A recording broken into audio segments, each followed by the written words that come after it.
right, everybody. How you doing out there? Another HR Heretics special segment, Nolan, to lead us in here.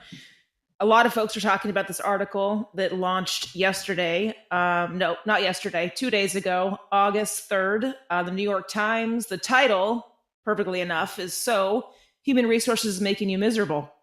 And basically the net of this article is all about how, employees hate HR, essentially. They don't like the function. They don't like what it does, their views on the function. And the kicker is that the article also highlighted HR people hating their own jobs. So basically agreeing with employees that they're miserable in their own jobs. And there is a lot of juicy things in this. And a lot of folks are talking about in different HR communities. I think we've seen some of the cynicism from HR folks over the last few years, given everything that we've been dealing with. But this article packaged it up perfectly in a nice little bow of terribleness, so to speak. So I'd love your take. Well, I want to start with, what are you hearing in HR communities? Like, what are the communities saying? Yeah, look, I think the last 3 years, starting with the pandemic, then the world events, right? Then the George Floyd events and things of that nature, which were awful. And then parlaying right into return to office and all these things. I think that HR people feel like they've been put in a role where they're like, wait a minute, I didn't sign up for this. Like, what just happened? Got it. And so I think folks are feeling like, that's where we talk about burnout. That's where we talk about you expecting to be all these things. And it's thankless. A big theme in this article was the job was thankless because it's a no-win, right? No matter what you do or how you do it, employees are going to see you as the bad person, the scapegoat, the fall person. And we've talked a lot about that in different episodes, right? That sometimes HR is that voice representing unpopular things, and it's coming out of their mouth. And I think people are kind of fed up on it. So they go to conferences and they commiserate with each other, which is really helpful and therapeutic, but it's not changing the day-to-day of the job. Okay. So I want to acknowledge first, it's been a brutal few years for HR recruiting. COVID, RTO, layoffs, the George Floyd event. It's been brutal. And there's also been, I would say, like a pendulum of, go run and institute DEI, to now it's evaporate all DEI programs. And that stuff is exhausting. Here's my question. Is the current situation in HR worse than the rest of the business? And I just think about, B2B SaaS right now. And if you're on a go-to-market team or you're a CRO of a B2B SaaS company, yep, and you're in the trenches every day selling a product against a bunch of AI startups in a world where things are getting cheaper, your CFO wants to raise prices, Gmail basically eliminated outbound emailing, and your bosses are turning the screws for more and more productivity. Yeah. Why don't we hear them complaining in the same way that we've been hearing this from HR now, I think for 4 or 5 years? And I actually think articles like this discuss like why there is a fractured relationship between HR and the business. And this is, I agree with you. That's why I wanted to hear, like, what did the community say? Because I've been hearing the same thing, which is like, yes, this is exactly what's going on. This is exactly our problem. And I just want to take a step back and say, I think work is a huge part of our lives. But work cannot solve all of our problems in our lives. And I think I've had this conversation with employees to when you start bringing in other aspects of your life into work and expecting your work environment to solve those problems, I don't think that's a realistic thing. And I think what's actually happening here is, for sure, the expectations have changed and the goalposts have moved. But it's not just for HR people. It's for the entire business. And I think what we're really seeing here is expectations have changed from many of the folks in our profession, Kelly, about what an employer should be. And that is where the deep unsatisfaction is coming from, is that they want their employer to be everything that they expect from their world. And they're using their employer as a vehicle to bring world change. And the employer is pushing back against that world change. Yeah. That's what I think is underneath this. And that's what I think is actually going on. My response and one of my observations is along that thread, right? So to go back to what you said, are other leaders complaining, like the sales example? I don't know, maybe. But what I'm empathizing with in this article, and then I don't have an empathetic side. So my empathetic side is I do agree that I think the HR role has been expected to be much more of a chameleon than potentially other roles. I think that it is like, oh, DI, world events, wars, pandemics, RTO, HR person, go do and fix all of this, right? The whole C-suite stops and looks at the HR person who's never fucking done any of that before, right? And I think that's exhausting, being that person that has to keep changing and shifting. And I don't think other leaders get that to that extent. So I think there is a difference there. Now, on the other side of it, it's our fault that we are accepting that. So, for example, I'll use Pendo as a great example. Every C-suite member in town hall, anonymous AMAs answers all types of questions. An RTO question comes in, the sales leader will answer it. Like COVID questions come in, the CEO will answer it. A comp question came in, the head of product answered it. So I think my tough love answer is that there is a way, without, being lazy or deflecting your role, to not accept all this stuff on your own shoulders and to do it in a way that not just HR owns this stuff. So what I'm saying, like, that's what I do. And then the roles that I've held is you are the master of your own destiny, and you can actually architect like your own misery or not your own misery. And maybe you'll have to make a hard choice at the end if that company does want you to be the doormat of a different color every fucking day, and you're just that's what they expect of you. That's a different conversation. But for great companies and good cultures with reasonable leaders, I do think that HR can spread the love. I do think that we can control this miserable situation we have. And I think it is changeable. I really do. I mean, even the employees, I welcome feedback from those who are listening where I've run HR at different companies, but I'm out there. I'm in the trenches. I'm talking to them, I'm giving them tough love. I'm explaining the why. It's transparent. And almost every company, they're like, oh yeah, we don't like HR, but you guys are different. Like this is a different. So just be that. So I do think it gets a bad rap. I do think we get dragged through the mud. I do think the expectations can be unfair. I do think the job can be thankless. And I do think that we do have control over how we adjust that. And I think we're going to have to do that more. There's a couple things that you said in there, which I actually think have to do with the role of HR.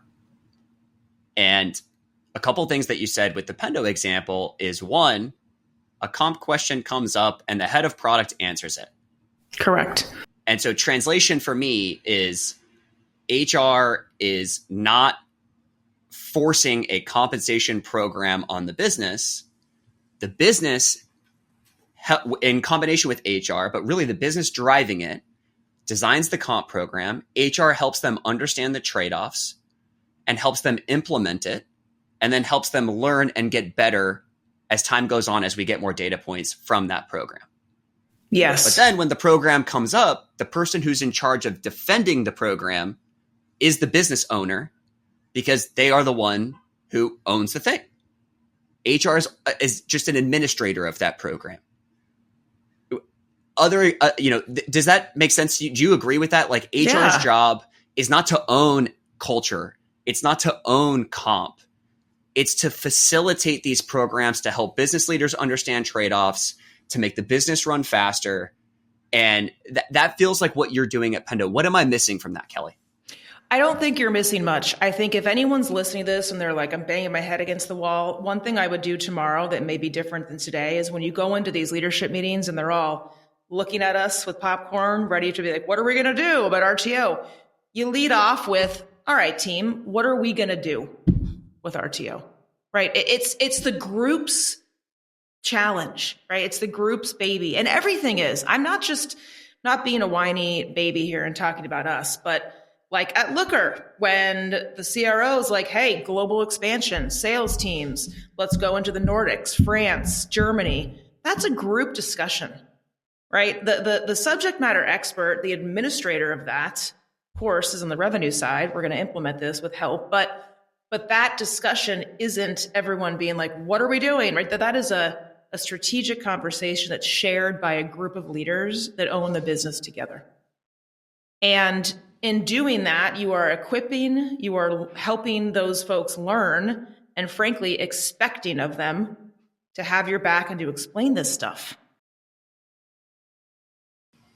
Yes.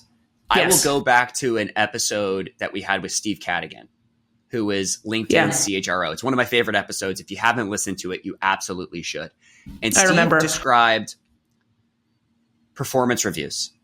And everybody on the LinkedIn exec team fucking hated performance reviews. Hated the process. They hated everything associated with it.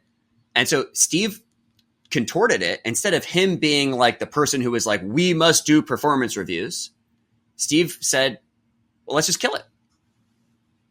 Yep. And then the exec team was like, wait, what? Steve, we can't kill performance reviews. And he's like, why not? You guys hate it. Why keep doing it?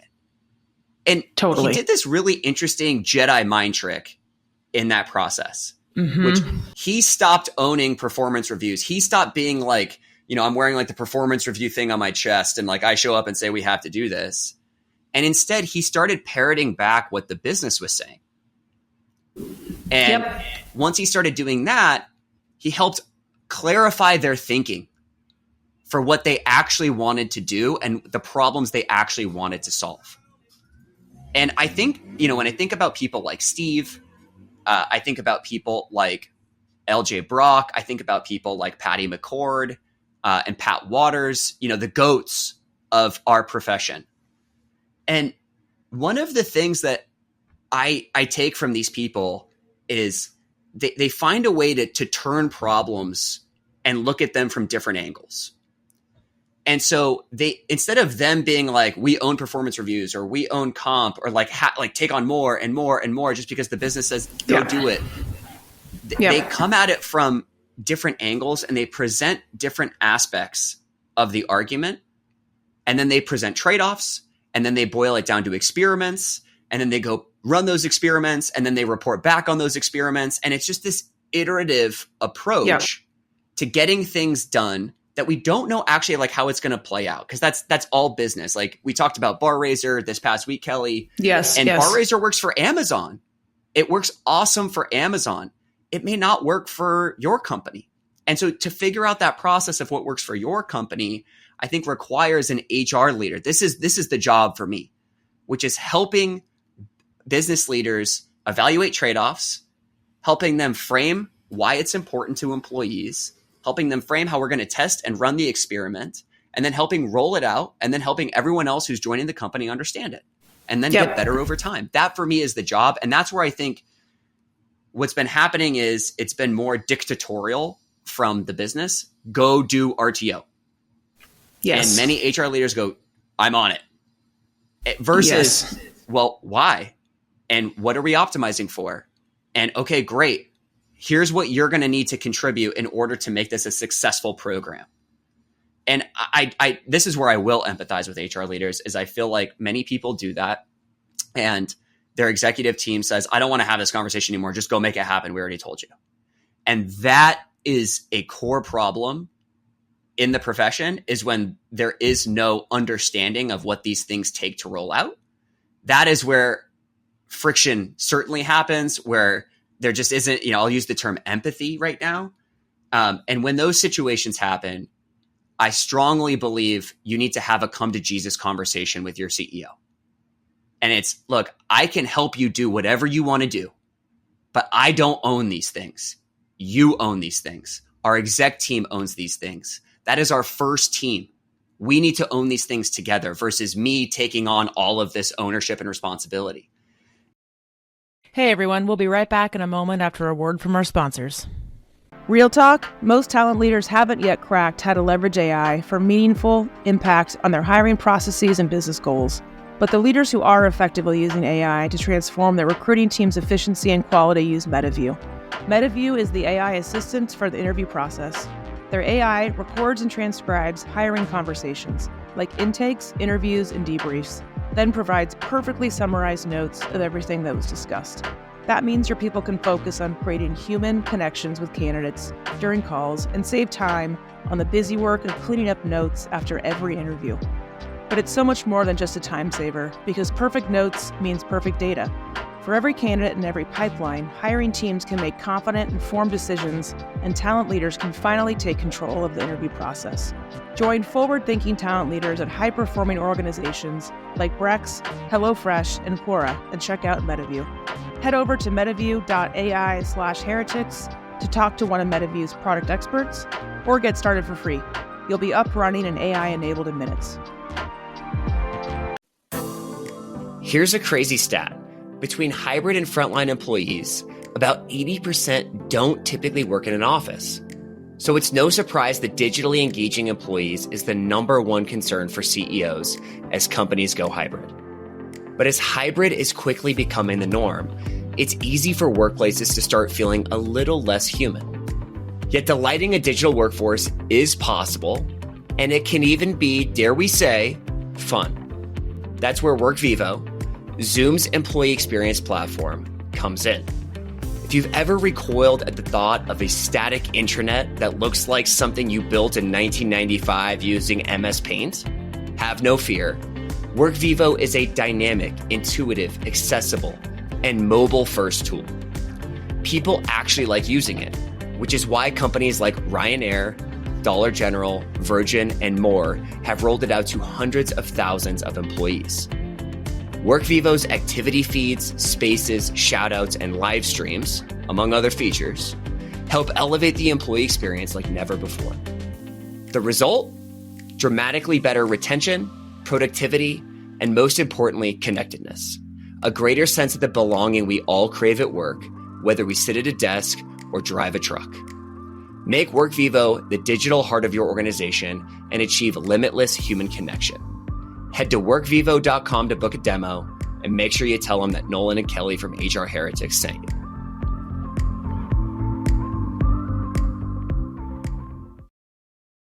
And I do agree that there is certainly an issue with business leaders throwing problems onto HR and just saying, I don't want to hear about it anymore, just like go make it happen. And that I will empathize with, and that I think is a real problem. It is a problem, and I've said so many times on this show over the year, Nolan, that we train people how to treat us, right? We train people how to treat us. And this article says, like, HR bugs employees and leaders, right? We're the business, you're HR. Well, let's just break that down. Like I'm not saying everybody, but I'm generally speaking, we have allowed that to happen, right? And the only way that will change is if every single one of us and every single one of these companies puts your foot down and puts a stop to that. And there is a graceful way to do that, right? You can't be a jerk. You can't, you're not going to change someone's mind that can't be changed, but there is a graceful way to influence and change that. And to your point, it starts with mindset. It starts with, well, am I allowing them to put me in this box? Am I spending all day, listening to people complain and pushing paper and doing programs that I haven't really actually thought about from a first principles perspective? Do I know how this business runs? Do I ever say anything in the room outside of my remit on my opinion on how we make products or make money or serve customers? Like these are things that over time, it doesn't just happen. You can't just walk into the company the next day and say, I'm not this, and you're going to listen to me. Like you have to change these things with mindset and behavior over and over and over until it happens 100 times. And then you'll get these people say, oh, well, yeah, HR sucks, but you're different. And then maybe 15 years from now, they won't actually say HR sucks. You're totally right. And going back to LJ, in our episode with LJ, one of the things he said about when we asked him about his relationship with Brian, Coinbase's CEO, he said, well, you just never know until you go through a fire together. Yes. And I've thought a lot about that. I think he's 100% right. I think there's like a 1A to that, which is you can't go back in time. You can only move forward. And so if you think about the relationship between HR and the other business leaders, it begins in the interview process. Mm-hmm. And then it continues to evolve as you live through these situations. And I think a lot of people have acquired relationship debt, and they haven't either pushed back appropriately. They haven't asked the business to take on their share of responsibility. Maybe they've actually been coming from a place of trying to help the business and they help too much. And now the expectations have shifted on them. And so I think a lot of this has to do with, we all have complicated relationships with the rest of the executive team, but that relationship debt is, I think, a little bit of a backdrop to what's going on here, because HR has taken on a lot, and now, well, they can just keep taking on more. So just keep throwing it over. And if I don't have to own this problem as a business leader, and you're going to continue to own it for me, I like that. And I think a lot of times there needs to be a resetting of the relationship. And in the moment right now, it's where HR budgets are getting cut. It's scary to reset that relationship. Yes. My one comment based on what you just said about LJ and going through the fire early with an executive is my pushback to that, for those of you who are listening, saying that sounds great. You guys are full of shit. That's too hard to do. Yes. Like, I could not do that my whole career. I was younger. I was early. You're a pleaser. You're trying to mold. It's hard to take that step because there's risk to it. Or you might be saying, this all sounds great, but my company is a total disaster and I don't even know what to do next. Or my boss is incompetent. Find someone then to help you. Call us, find a mentor, find a coach, find someone outside of your company then that can give you, one, confidence and perspective to do this, and two, the nuances of how. Because again, that matters. You can't just run in and stomp your feet and break relationships. So, the advice we're giving, or what we're talking about, I do think there's nuance to it. I get the pushback, and there are ways to figure that out. Hey everyone, we'll be right back in a moment after a word from our sponsors. Your workforce is both your organization's greatest strength and largest single cost. With Planful, it's easy to unlock the secrets of successful workforce planning so you and your HR team can make the right business decisions. Imagine using data-driven insights to develop accurate forecasts, close hiring gaps, and adjust talent acquisition plans collaboratively based on costs today and into the future. Planful lets you collaborate with colleagues in finance to understand the value your employees bring to the table. And the best part, you can get started with Planful in just weeks with minimal help from IT. Plus, with Planful, you get an endless runway. Planful grows with you, no matter how fast or large your team scales. Ready to transform your HR strategy? Join over 1,500 organizations worldwide who trust Planful as their go-to workforce planning software at planful.com/heretics. Kelli, you are so right.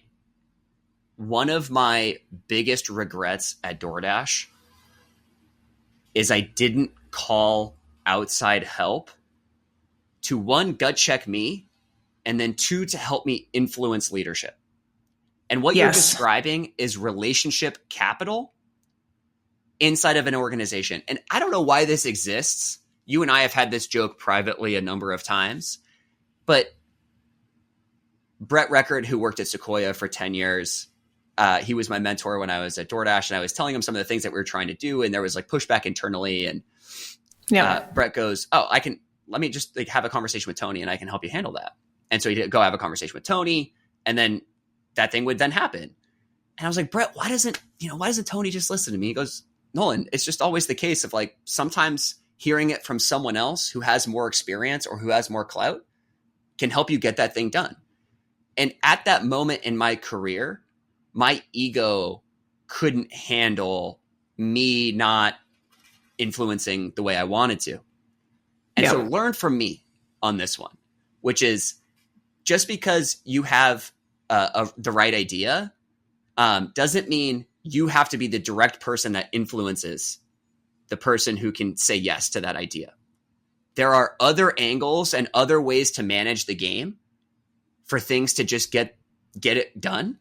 And over time, there is a catalog of wins and losses on the executive team of who had the right idea, who got it right, who got it wrong. and you'll be able to point back to those.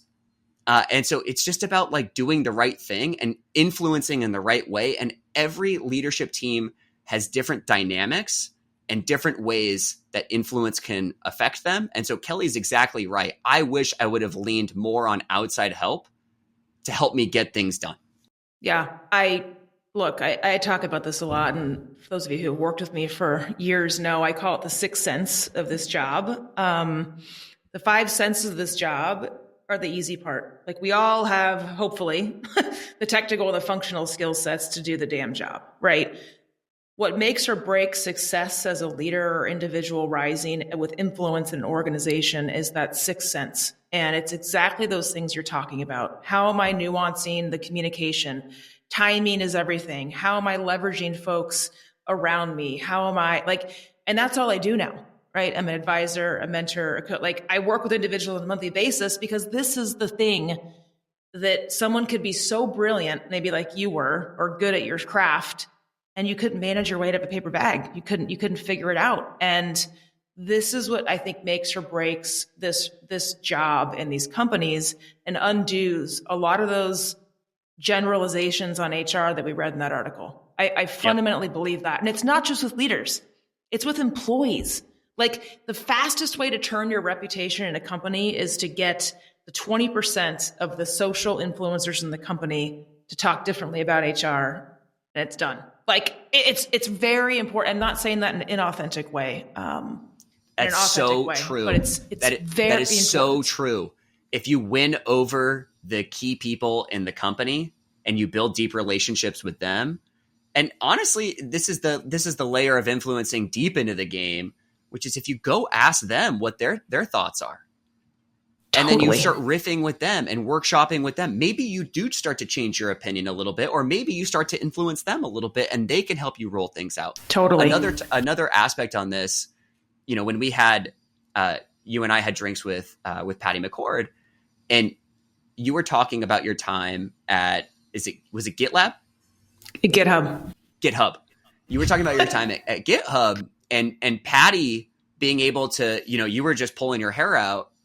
And Patty walks in, has a conversation with you, has one conversation with the CEO, and all of a sudden things start to change. And yeah, it's how it works. It's interesting. Like at Pendo, we had Todd on, right? He's a fiery guy. He's can be difficult. And people are like, hey, can you go talk to Todd? You know how to. That's not magic. It's not luck. It's not fake. There's a way to do these things, especially with founder CEOs and difficult, brilliant people. It's just a thing. There's also things you can't teach, though, which is tenure and clout. And, you have a great reputation now. When you were there, Patty's still the GOAT, but, Patty, with what she was doing at Netflix, any CEO would have listened to whatever Patty was going to say. And so I just think leveraging those things is right. Such a smart way to do stuff. I do want to tell this story, Kelly, of this exec offsite that I went to that really changed my life. And we did an exercise, and I'll hat tip Andrew Blum at Trium Group for putting this one on. So he paired us off with another exec, didn't tell us what was going to come, and he goes, "I want you to tell a victim story, something that happened to you, like you thought was terrible, that you were wronged, and, tell the person the story of 3 minutes." And so I told a story, and the story I told was around, I didn't exercise my options at DoorDash.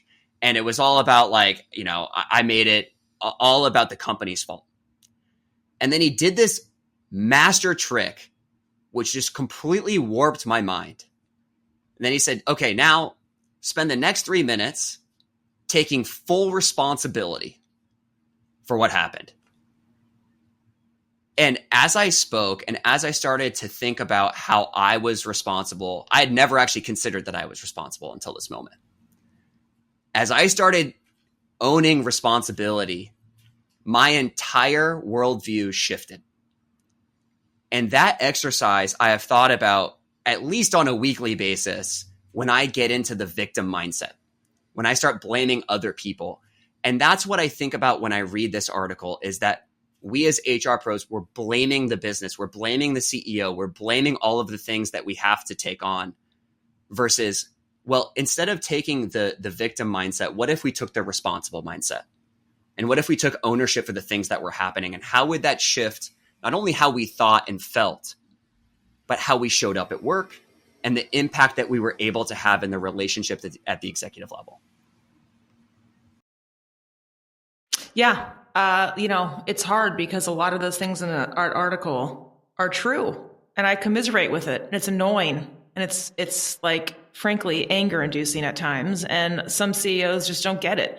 However, and I give people this, I'm like, it's fine to go pout in the corner for a couple days and blah, blah, blah. But walking around with resentment and anger like all the time, or that mentality, it's going to hurt no one but yourself. Like, it'll just backfire. It'll show up in your body language, your work, how you communicate, your personal life, which will screw your work life up, and vice versa. It's a downward vortex. And so, to your point, how do you turn it up? And maybe it's not work. Maybe it's, go running, go do something for yourself, and then you actually feel better and you can get back into that zone. But I've been there, and it's just they don't care. They don't care that we're angry or resentful. You know what I mean? Like, it's up to us to figure that out. So maybe the commiseration at the conferences that was mentioned in the article can turn into, what should I frickin' do? What should we do? Those conversations, which I'm sure they're having. However, it's just, we got to figure out how to turn this. This is a big soundbite, though. Have you read Abigail Schreier's Bad Therapy book? No, it sounds fascinating. It's really interesting. And the high level synopsis is that, like, the overemphasis on emotions leads to more anxiety and emotional weakness. And instead, like, what she advocates for is building resilience. And I don't think we talk enough about resilience in today's world, and being able to just deal with some of this shit, which sucks. But, like, most things like that are challenging kind of suck in the moment. But if you're able to handle them and you're able to move forward and to build on top of them, my personal belief is that you become more resilient and you become stronger. And I think this is what's happening at Pendo. I think Pendo is a great HR case study for our audience. Yeah, you walked in with some clout for sure. I remember when Todd came on, it's like, oh, Looker was like a weird company and they kind of did things interesting. But you've lived through the fire of building with Todd a company culture of rolling out programs, of making mistakes, of getting better, of RTO, of all of these different things. And you've built relationships and clout. And ultimately, you've built resilience in yourself and JR and your team.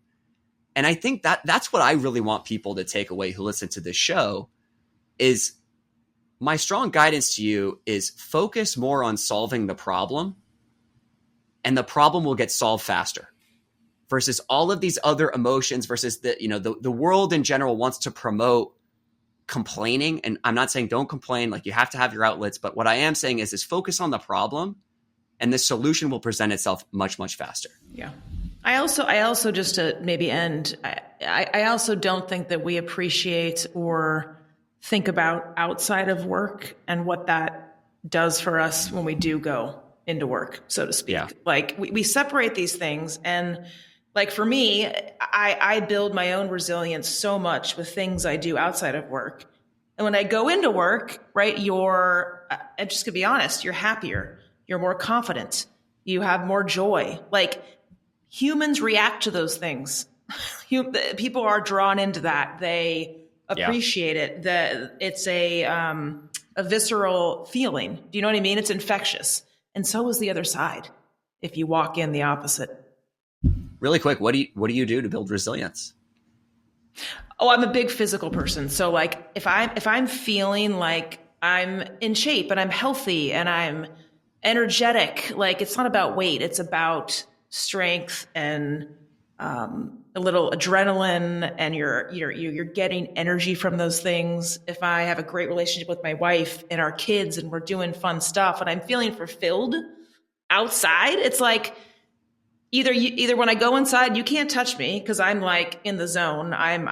But usually it's you're bringing that energy to others. You can be more creative. You can solve problems. You are more empathetic to others because you're happy, right? Like when you go to like a restaurant or something, like I was a server, so I'll say this, but sometimes if you're in a bad mood, dude, every table sees it. Like the tips go down, your day is crap. Like it's just happens. So I think that there's a lot of ways we build resilience inside of work with people we work, et cetera, but it's not the only way. And I think that our work and our personal lives interact with each other more viscerally and more prominently than we often give credit to.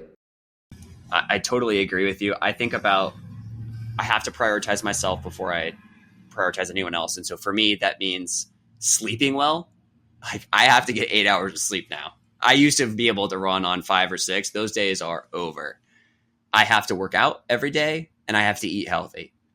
That's number one. Number two is like relationships. So with my wife, with my kids, with my friends, I have to have community and relationships and talking with my people and like have to have that. Number three for me is location. Like I have to be in a place to where that's giving me energy, that's feeding with the same amount of energy that I have. And number four for me is spiritual. And I won't elaborate more on what this means for me, but I think there is an aspect of spiritualness, regardless of whatever your religious beliefs are, of like, you have to connect spiritually in some way, shape, or form.